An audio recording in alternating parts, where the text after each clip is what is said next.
RCI Environnement est fier de s'associer à Vertendre et de vous offrir des solutions d'avant-garde de gestion des matières résiduelles.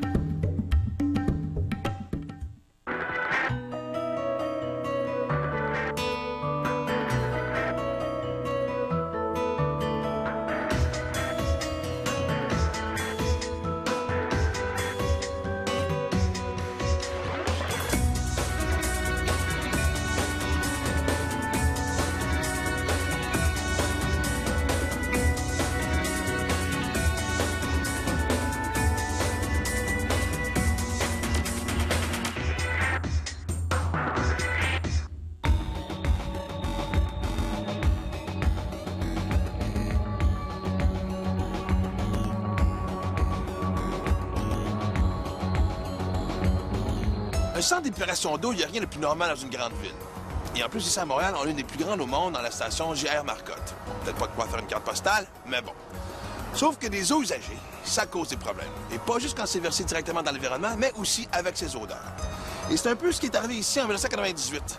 Après un été sec, les odeurs étaient devenues envahissantes que les gens du quartier s'en sont plaints. Et dès lors, un comité s'est formé pour justement reprendre le contrôle de l'environnement et de la qualité de leur air.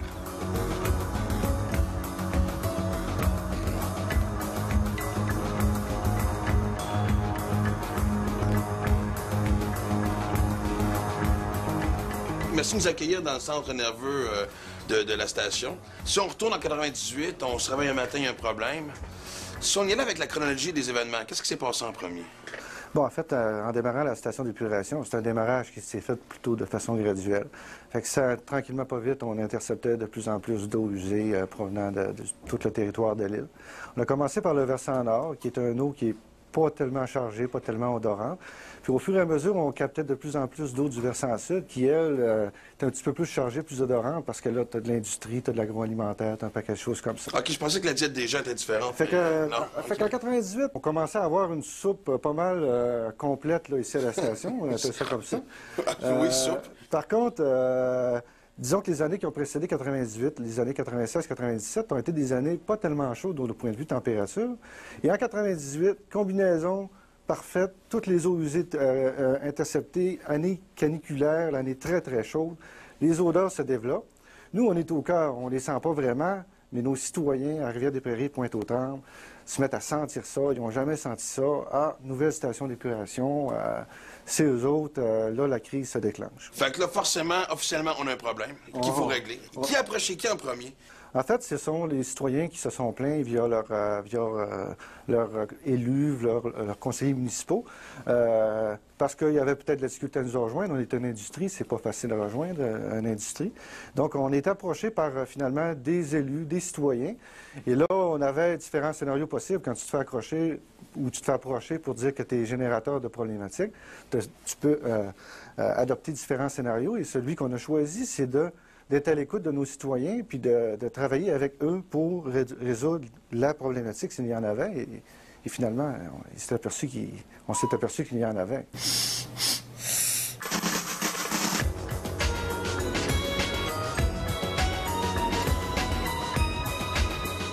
Disons qu'il y avait beaucoup d'odeurs, beaucoup de bruit, et puis tout le monde se plaignait d'un bord et de l'autre, individuellement. Ça n'avait aucun impact. On appelait tout partout. Jusqu'à un moment donné, une conseillère municipale décide à nous aider à faire un comité pour avoir un peu plus de pression et d'aller aux bons endroits. Et c'est comme ça qu'on a rencontré les gens de l'usine d'épuration et que le cheminement s'est bien passé pour pouvoir apporter des correctifs. C'est ça, parce que tout le monde s'est retrouvé autour de la même table. Oui. Mais pas que le sourire d'en face au début. Oh non, non, non, on n'était pas contents du tout. C'est clair? C'était normal parce qu'on sortait dehors en train de faire un barbecue, puis ça sentait les égouts, là. C'était pas trop agréable. Mais puis au début, bien, tout le monde nous disait que les odeurs venaient d'ailleurs, ces choses-là. On ne savait pas où se diriger.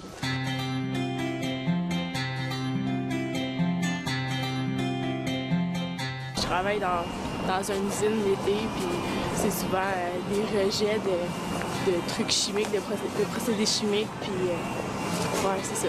C'est vraiment pas bon, là. Dans l'Outaouais encore, il y en avait beaucoup d'usines à papier qu'on sentait beaucoup la senteur à certaines périodes de l'année, là, ça arrivait, là, puis c'était vraiment désagréable. Moi, j'aime pas ça du tout, du tout. Le purin. Ça, pour moi, je trouve que c'est une pollution qui est difficile. OK, quand on passe 2 minutes, là, on est dans une voiture ou quoi, qu'on passe, là, ça s'endure, mais je dirais toujours près dans des odeurs comme ça. Je trouve que ça devient malsain quand l'odeur est trop forte. Je pense que c'est surtout les méga porcheries qui causent problème avec des problèmes d'odeur. Sinon, c'est des...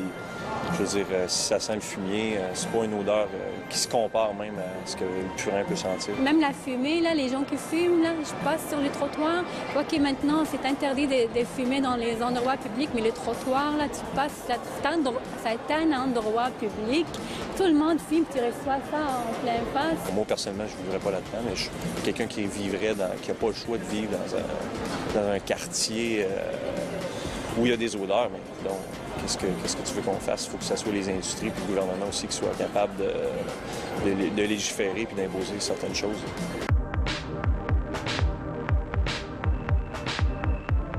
On essaie de trouver des citoyens représentatifs du territoire, donc qui ceinturent de façon... Pas juste des chialeux. Pas juste des chialeux. Ceux qui chialent, mais qui font quelque chose Oui, après. mais aussi volontaires pour assister à des rencontres, recevoir de la formation, aller avec nous sur le terrain pour identifier, voir ce qu'ils sentent sur proche de leur maison. Ça vient de où ici sur le terrain? Ça aide, ça. Si le citoyen, il sent ça à longueur d'année, il arrive ici sur le terrain, puis en se promenant, à un moment donné, il arrive et dit « Ah, c'est là, c'est ça. » Là, tu as une piste, là, puis au lieu de travailler sur à l'aveuglette, là, on travaille vraiment sur les sources qui affectent le citoyen, là. Deuxième étape, bon, évidemment, on passe à l'action. Bon, deuxième étape, d'être engagé avec ça. Oui, deuxième étape, on passe à l'action. Alors, encore là, le fait d'avoir formé un groupe de citoyens, s'y aidant pour passer à l'action. Parce que quand tu arrives après ça pour demander des budgets, pour établir des budgets pour régler les problématiques, bon, les problématiques ont été identifiées de façon conjointe, citoyens et fonctionnaires. Donc, on dit, regarde, on n'a pas le choix, il faut y aller. Là, on s'est engagé corporativement à régler la problématique. Les voici, on les a listés et on les a priorisés et on voudrait commencer par ça. Et ça coûte temps. Mais là, pour régler le problème, on ne peut pas juste se fier au pif, à l'odorat du voisin autour. Je veux dire, ça prend une certaine expertise. Oui, en fait, on a senti le besoin d'être accompagné dans cette démarche-là. Puis on a fait appel à une conseillère, pas à temps plein, mais une conseillère qui nous a, dans les premières années, aidé grandement là, dans l'établissement du climat de confiance là, avec ce groupe-là de citoyens. On était 2 conseillers. Et on a tenté, on avait un rôle de facilitateur. Et ce que Mme Massicotte discutait tout à l'heure, il y avait aussi des citoyens dans Pointe-aux-Trembles qui avaient fait également des plaintes. Et il y avait les élus municipaux. Donc, un peu tout le monde, on a, comme première étape, regroupé ces personnes-là, proposé de venir à la station pour une soirée d'information. Et la direction de la station a été très, très ouverte dès le début et très transparente. Et par défaut, tu t'es un peu retrouvé entre les deux groupes. Pas par défaut. Il faut que tu représentes la bonne version de tout le monde. Par travail? Oui, c'est ça. Parce que le rôle-clé dans l'approche qu'on préconise, l'approche s'appelle l'approche de concertation ICP. I veut dire information, C veut dire consultation et P, participation. En détail, l'approche ICP, une fois que c'est sur le terrain, ça fait quoi exactement, cette petite bébête-là? L'approche ICP, c'est en fait une méthodologie, une méthode avec des principes directeurs qui peut aider des organisations à bien s'intégrer dans leur milieu. Alors, c'est une approche de participation.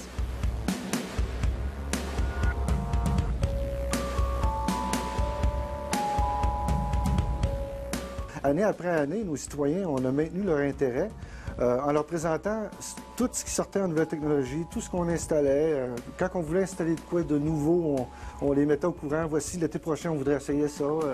Et lorsqu'on partait ces équipements-là, on les invitait à venir voir partir l'équipement.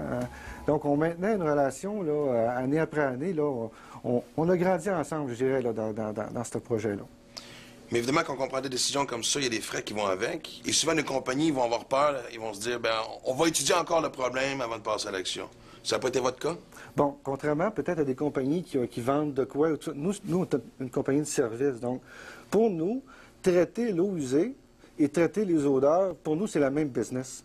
L'odeur, c'est une composante de l'eau usée. Ça fait que si notre mission, c'est de traiter les eaux usées, traiter les odeurs en font partie.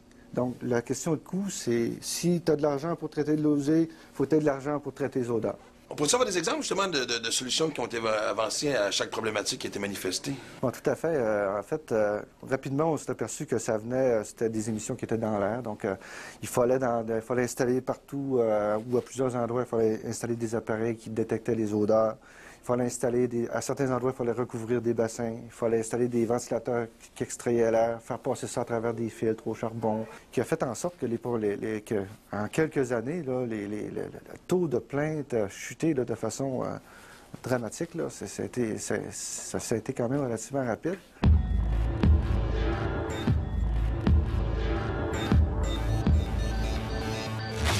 Selon la firme Odotech, plus de 70 % des plaintes associées à la qualité de l'air portent sur les odeurs. On comprend pourquoi. L'ADN humain est composé d'un gène pour l'ouïe, 3 pour la vision, 12 pour le goût et 1000 pour l'odorat. Par contre, la réceptivité aux odeurs n'est pas la même pour tous. Les femmes ont un meilleur odorat que les hommes et sont plus sensibles aux odeurs en période d'ovulation et en début de grossesse. À partir de 60 ans, on se sent un peu moins bien. À 80 ans, plus de la moitié des gens ont un mauvais odorat et le quart d'entre eux ne sentent plus rien. Tant qu'aux fumeurs, ils sentent moins bien que les non-fumeurs. Si la pollution olfactive est de plus en plus préoccupante pour le secteur industriel, elle devrait l'être tout autant pour vous à la maison. Pourquoi? Parce que selon Environnement Canada, les Canadiens passent 90 % de leur temps dans leur maison. Les peintures, les solvants, les produits de nettoyage et les plastiques dégagent des vapeurs toxiques. Des composés volatiles se dégagent des isolants, de vos faux plafonds, des meubles, des vêtements qui reviennent du nettoyeur ou même de l'eau qui sort de la douche. Ce qui est paradoxal, c'est que 75 % des foyers américains font usage de purificateurs d'air et dans la majorité des cas, ces appareils contiennent des substances chimiques comme des phtalates qui sont associés dans certaines études au cancer, aux problèmes de fertilité et aux problèmes d'asthme. Même l'odeur de voiture neuve est toxique et plus la voiture est de luxe, plus il y a de cuir et plus ça sent bon et plus c'est toxique. Et pourquoi de plus en plus d'endroits publics interdisent le port du parfum? Pour les mêmes raisons. Alors pour l'ambiance, choisissez des parfums naturels et pour votre corps, à vous de juger si l'être convoité est attiré ou incommodé.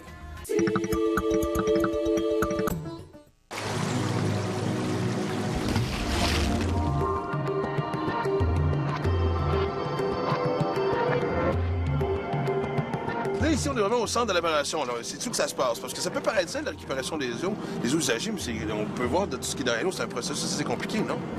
Oui, la station reçoit toutes les eaux usées de l'île de Montréal. Puis toutes les eaux usées, ça comprend les eaux des toilettes, les eaux industrielles, municipales, institutionnelles. Tout ce qui sent mauvais, finalement, ça vient ici. Tout est directement en lien avec le comité de citoyens qui a été mis sur place. On sait que le mouvement citoyen s'est créé en 98. C'est quoi qui s'est passé, qui a été fait ici concrètement pour maintenir cette évolution-là, pour obtenir un air pur, finalement? Oui. Comme modification, on peut mentionner, par exemple, les ajustements à l'automatisation et puis de la formation du contrôle de qualité qui a été fait au niveau des unités de traitement d'odeur et l'installation d'un biofiltre. Un biofiltre qui prend l'air usé au-dessus des canaux d'évacuation des eaux traitées et l'insuffle sous une couche de copeaux de bois d'1 mètre d'épaisseur. Et puis les arbres peuvent absorber les odeurs. Sale boulot, mais quelqu'un faut qu'il le fasse. Exactement, exactement. Aussi bien que ce soit des arbres que des humains. Quoi, j'ai l'impression que je suis en train de la faire présentement. Fait qu'on a un vaste programme de replantation d'arbres et d'arbustes qui tout autour de la station, en périphérie, qui lui servent à filtrer l'air et puis à enlever les matières qui polluent l'air au niveau des odeurs. Et puis, à certains autres endroits, il faut injecter des produits chimiques, des masquants. Ce sont des parfums, finalement, qui camouflent l'odeur.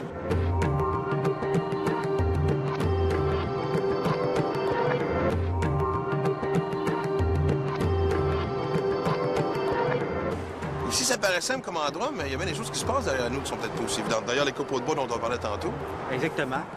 Ici, on est à côté du canal d'évacuation des eaux traitées de la station, on appelle l'effluent. Dernière étape, là. C'est ça.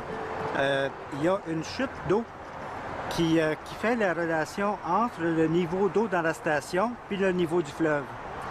Ça fait que cette chute d'eau-là entraîne de l'air sous l'eau, puis ça ressort sous forme de bruine.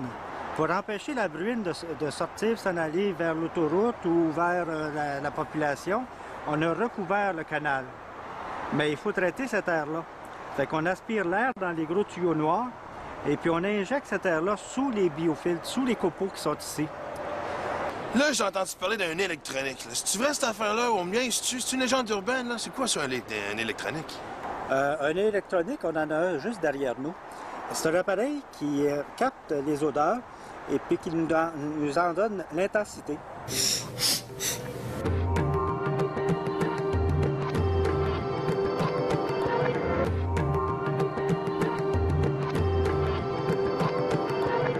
En compagnie de Thierry Pagé, PDG de Odotech, créateur, un produit québécois unique au monde.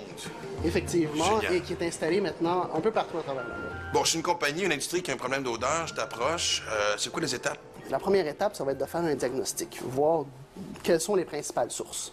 Et là, ce qu'on va faire, c'est qu'on va mettre des nez électroniques sur ces principales sources-là. On va installer le système.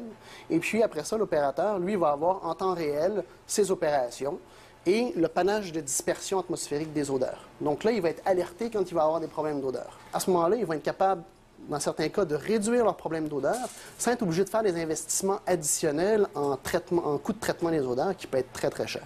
Ça, c'est la tour météorologique qu'on va installer. Évidemment, on va la mettre à l'extérieur, bien positionnée. Et puis, ce qu'on voit ici, bien, ce sont des nez électroniques, justement. Donc, ici, il y en a 6. Donc, c'est un équipement. Mais, vous voyez la grosseur de ça, bien, c'est pour être capable de faire ce que notre nez, nous, réussit à faire. Notre nez est composé de senseurs biologiques qui envoient des signaux électriques au cerveau en fonction des molécules chimiques qu'on perçoit. C'est la façon... On a réussi à reproduire ça. On fait la même chose, sauf qu'au lieu d'être des capteurs biologiques, c'est des capteurs d'oxyde métallique qui font la même chose. Donc, nous, on vient digitaliser l'odeur, puis on vient, avec un système d'intelligence artificielle, corréler ça à l'odorat humain. Donc, le système vient dire qu'est-ce que ça sent et combien ça sent, combien un être humain aurait dit, quel niveau d'intensité un être humain aurait catégorisé ça.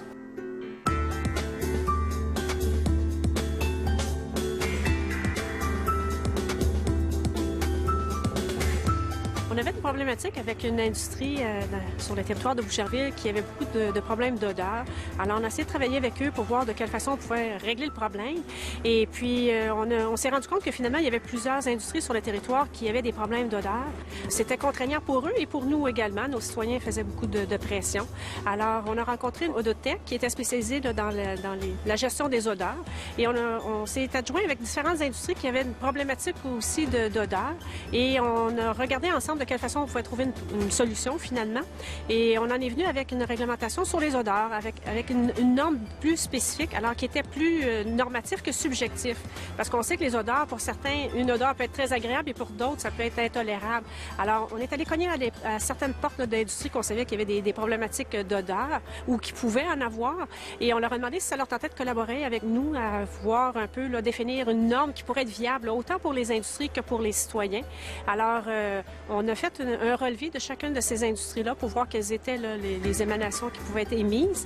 Et à partir de là, on a pu travailler pour faire un règlement qui pouvait être viable pour tout le monde et qui serait plus sécurisant finalement pour ces industries-là.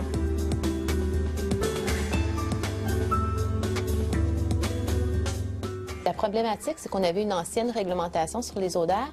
Ça nous exigeait d'avoir la plainte du citoyen. À défaut d'avoir un inspecteur qui pouvait constater sur place l'odeur. Puis les odeurs, bien, ça se propage avec les vents. Ça devenait très, très difficile de pouvoir être présent lorsqu'il y avait l'odeur qui était détectée par les citoyens. Donc, on a essayé de trouver une façon d'avoir une réglementation qui était très objective et non subjective. Donc, on a contacté des spécialistes, puis on a décidé d'élaborer une réglementation qui était subjective, qui était basée sur des critères très, très précis.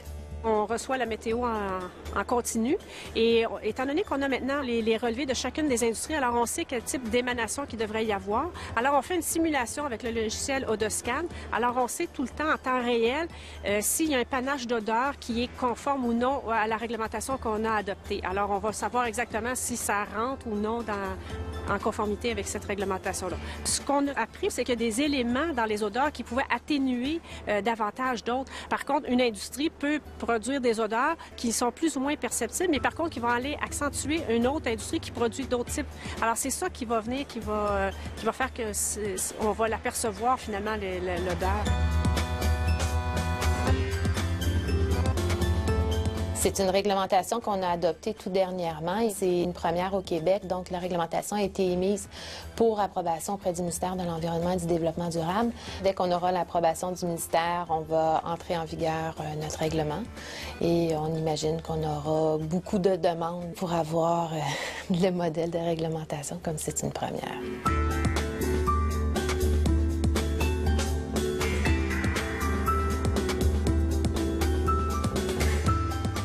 Bon, là, on a une vue aérienne de la station d'épuration des eaux usées. Et là, j'imagine que tout ça, c'est les fameux nez dont on parle? Oui, c'est les nez électroniques qui sont positionnés stratégiquement sur l'usine aux différentes sources. Et ce qu'on voit ici, c'est le panache codé couleur, donc des différents niveaux d'odeur. Chaque couleur représente un niveau d'intensité de l'odeur, du plus concentré au plus faible. Donc, l'opérateur, si on excède des niveaux qui sont trop élevés, peut savoir de quelle partie de son usine les odeurs proviennent. Et à ce moment-là, il peut prendre des actions correctrices. Et qui reçoit le signal en premier, vous ici ou eux là-bas? C'est eux qui reçoivent l'information. Mais nous aussi, s'il y a des niveaux trop élevés, on va avoir des alertes et on va pouvoir les informer. Comment on pourrait comparer les couleurs? Comme là, rouge, c'est quoi tel niveau? Bleu, jaune, un peu de... Bien, ici, en fait, le rouge, ici, c'est que ça va sentir, on va appeler une nette perception. Donc, un peu comme ça sent spaghetti quand on rentre dans une maison. Okay. Mais c'est pas une odeur qui est épouvantable. Donc, il y a une odeur où on sent quelque chose. Et rendu ici, c'est à peine perceptible. Il n'y a pas grand monde qui va le sentir, mais techniquement, ça pourrait encore sentir. Ça bouge avec la direction des vents, je me dis. Exactement, ça bouge continuellement. Si maintenant on parlait de la source des odeurs, bon, il y en a qui sont évidentes, mais j'imagine qu'il y a des surprises. Il y a des sources surprises là-dedans? En fait, il y a plusieurs sources d'odeurs, plusieurs industriels qui vont être prises avec des problématiques d'odeur. Bon, évidemment, on pense aux stations de traitement des eaux usées, compostage, production de farine de poisson, pétrochimie, pâte et papier, plusieurs secteurs manufacturiers. Donc, c'est des choses qu'on trouve communément. Soit dans la ville ou carrément à proximité. Oui, tout à fait. Et puis, évidemment, tout ce qui est agricole, donc les odeurs agricoles. Donc, il y a de nombreuses sources d'odeurs et nombreuses industries qui sont confrontées à des problématiques d'odeur. Certaines, c'est des petits problèmes, d'autres, c'est des gros problèmes. Mais même le poulet frit Kentucky, au coin de la rue, peut incommoder les résidents qui sont juste à côté. Et là, on peut-tu rassurer les gens, on peut-tu démystifier quelque chose? C'est pas parce que ça pue que c'est forcément toxique. Le nez humain, c'est un système de détection, d'alerte au danger. Bon, on s'en sert, par exemple, avant de manger quelque chose qui n'est pas trop bon, qu'est-ce qu'on fait? Ouais. On sent, puis on va décider si on y goûte ou si on y goûte pas. Puis on va se dire, ah, gars, sens ça! On fait tout le temps ça. Bon, mais c'est pas parce que ça sentait pas bon que c'était toxique. Donc, votre poubelle, monsieur, madame, tout le monde, vous la sentez, elle n'est pas toxique. C'est pas parce que l'odeur vient d'un site d'enfouissement où il y en a eu plus que c'est plus toxique. Mais lorsqu'on habite pas loin d'un quartier industriel, lorsqu'on voit l'usine avec la boucane puis que ça pue, là, c'est là que les gens deviennent alarmants, exact. Oui, surtout lorsque c'est des odeurs de produits chimiques, bien là, on va s'inquiéter plus. Mais en fait, il existe des normes de qualité de l'air et ces normes-là sont faites pour la protection de notre santé et elles sont respectées. Mais malgré tout, les composés peuvent être odorants parce que notre nez est très sensible. Mais c'est pas parce qu'on sent que les composés sont toxiques. Les normes de qualité de l'air sont là pour nous protéger. Tu sens-tu cette bonne volonté-là de régler le problème? Ou c'est que les gens sont écœurés d'entendre des plaintes? En fait, il y a eu une grande évolution dans les 10 dernières années. Les gens, vraiment, maintenant, prennent le problème, en tout cas, plusieurs industriels prennent le problème à bras-le-corps. Et en fait, ils veulent s'intégrer dans leur communauté. Okay. Et lorsqu'ils créent des problèmes d'odeur, c'est difficile pour eux de s'intégrer dans leur communauté. Donc, ils veulent gérer cette problématique-là. Parce que pour une entreprise, quand personne t'aime, puis tout le monde te déteste, c'est pas facile d'opérer. Oui, quand même un principe de business de base. Là. Bon, ben c'est justement pour ça qu'ils sont préoccupés, justement, à pas causer de problème d'odeur.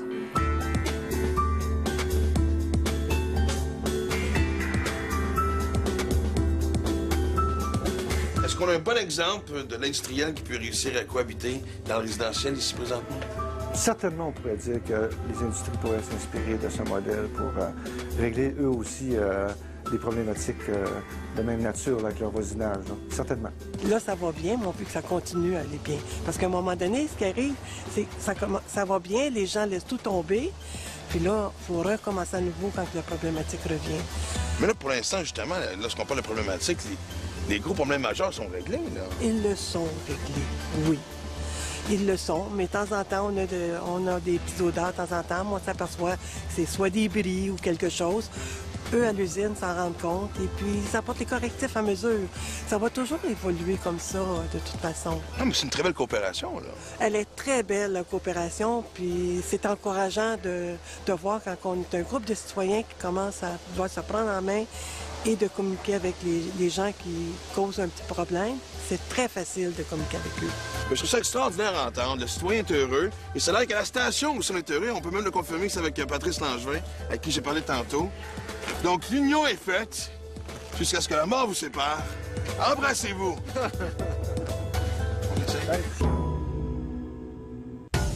Pour aller plus loin, consultez le site Internet du ministère du Développement durable, Environnement et Parcs à mddep.gouv.qc.ca. Pour signaler des odeurs incommodantes dans votre quartier, communiquez avec votre municipalité ou encore le réseau environnement de votre région. réseauenvironnement.com.